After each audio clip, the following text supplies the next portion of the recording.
আসসালামু আলাইকুম। সবাই কেমন আছেন? আশা করি সবাই ভালো আছেন। আমিও আপনাদের দোয়ায় আলহামদুলিল্লাহ ভালো আছি। আজকে চলার পথে পেয়ে গেলাম একগুচ্ছ অসহায় মা-বোনকে। কিন্তু আমার ভিডিওতে কোনো সাউন্ড নেই। সাউন্ড নেই একটাই কারণ আমার মাইক্রোফোনের সাউন্ডটা মিউট হয়ে গিয়েছিল ভিডিও করার সময়। তো যার জন্য আমি ভয়েস দিয়ে আপনাদেরকে পুরো ঘটনাটা তুলে ধরার চেষ্টা করলাম। প্রথমত একগুচ্ছ মা-বোনের সাথে দেখা হয়ে গেল যারা ছিল একদম অসহায়। তো তাদের কাছে গিয়ে আমি কিছু তাদের কাছ থেকে নিজে অর্থ সহযোগিতা চাইলাম। বললাম যে, "আপনারা তো সবসময় মানুষের কাছ থেকে টাকা-পয়সা চেয়ে নেন, সাহায্য নেন। আজকে আমাকে সাহায্য করেন।" কেউ ৳১০০, কেউ ৳৫০, কেউ ৳৩০ সবাই দিতে থাকলো। এই যে দেখতেছেন একজন আঙ্কেল ছাতা নিয়ে উনি আমাকে সহায়তা করলো। উনি দিলেন ৳১০০, পাশে আরেকজনও দিলেন ৳১০০। তো এরকম করতে, করতে প্রায় ৪ জন লোক আমাকে প্রায় ৳৪০০ মতন দিলেন। তো সেখানে আরও অনেকেই ছিল কিন্তু ওনারা ৪ জন আমাকে দিলেন। কিন্তু টাকা পাওয়ার পরে আমি আসলে এতটুকু আনন্দ হলাম, আমি চাইলে আমার সাথে, সাথে দিয়ে দিল। কিন্তু কখনোই তারা জিজ্ঞাসা করল না যে কেন আমি টাকা চাইলাম। কিন্তু তাদের একটি কথা মানুষ বিপদে পড়লে মানুষকে সাহায্য সহযোগিতা করতে হয় এটাই নিয়ম। কিন্তু আমি কেন টাকা চাইলাম? তাদের কাছ থেকে কেন টাকা নিলাম? টাকা দিয়ে আমি কী করব? এবং এই টাকার বিনিময়ে তাদেরকে আমি কতটুক তাদের জন্য কী করব? এই বিষয়টা দেখতে হলে আপনারা পুরো ভিডিওটা দেখতে হবে। এই যে দেখলেন খালা, এই খালা দিয়েছিলেন মাত্র ৳৩০। কিন্তু এই ৳৩০ বিনিময়েও খালা আমার কাছ থেকে কত টাকা পাবে বা কত টাকা তাকে আমি সম্মান দেব, এটা আপনারা ভিডিও শেষে দেখতে পারবেন। এবং এখানে ৪ জন লোক আছে। এই ৪ জনকে আমি যথাসাধ্য সম্মান দেওয়ার চেষ্টা করব।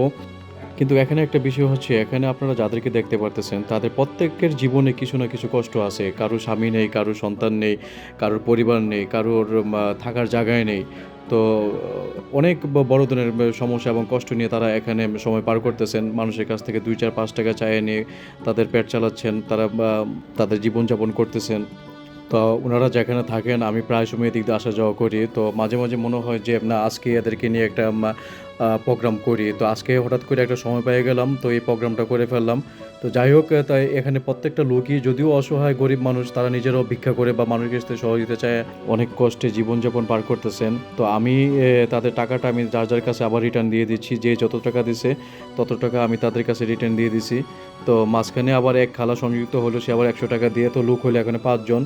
৪ জনে ৳৪০০ দিয়েছিল। সবচেয়ে বয়স্ক এক খালা দিয়েছিল ৳৩০ কারণ উনার কাছে যতটুকু সামর্থ্য ছিল ততটুকু আমাকে দিয়েছে।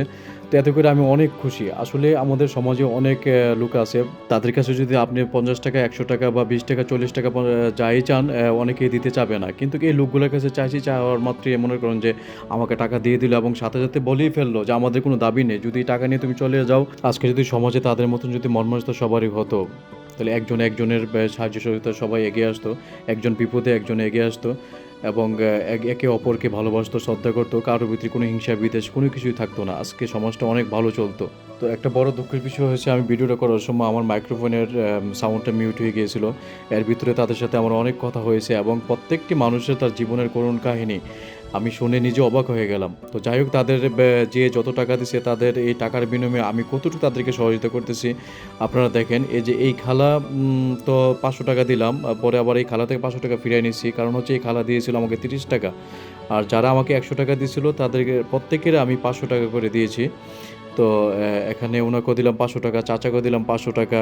তারপর এই যে আরেক চাচিকেও ৳৫০০ দিলাম। তো এই টাকা পেয়ে তো সবাই মহা আনন্দ, মহা খুশি এবং হঠাৎ করে যে এই সময়ে এই উপলক্ষে এভাবে যে এরা কিছু উপহার পাবে আমার কাছ থেকে তারা কখনো কল্পনা করে নাই। তো এখানে একটা জিনিস আমি হিসাবে একটু ব্যতিক্রম করেছি সেটা হচ্ছে যে, যে চাচি আমাকে ৳৩০ দিয়েছিল, সেই চাচিকে আমি আলাদা করে আর ৳৫০০ বাড়াইয়া উনাকে আমি ৳১,০০০ দেওয়ার চেষ্টা করলাম। কারণ হচ্ছে যে সবাই ৫ জনের ভিতরে ৪ জনে আমাকে ৳১০০ দিছে। কিন্তু এই বৃদ্ধ চাচি আমাকে ৳৩০ দিছে। তো যার জন্য এখন এই ৫ জনের ভিতরে সবচেয়ে বড় অসহায় হচ্ছে উনি। কারণ উনি আমাকে ৳৩০ দিছে। যার জন্য উনার সবার থেকে কথা বলে উনাকে আমি ৳১,০০০ দিছি। এতে করে সবাই খুশি। তো এখানে আপনারা যাদেরকে দেখতেছেন এখানে প্রত্যেকটা মানুষের জীবনের অনেক কষ্ট। তাদের সন্তান হারায়া, কেউ স্বামী হারায়া, কেউ পরিবার হারায়া, ঘরবাড়ি নাই, তাদের থাকার জায়গা নাই, খোলা আকাশের নিচে জীবনযাপন করতে হয়। তো এখন এই অসহায় মানুষগুলো আসলে এরকম অসহায় মানুষ আমাদের দেশে পথে ঘাটে এবং যে কোনো জায়গায় এরকম হাজার হাজার মানুষ পাবেন।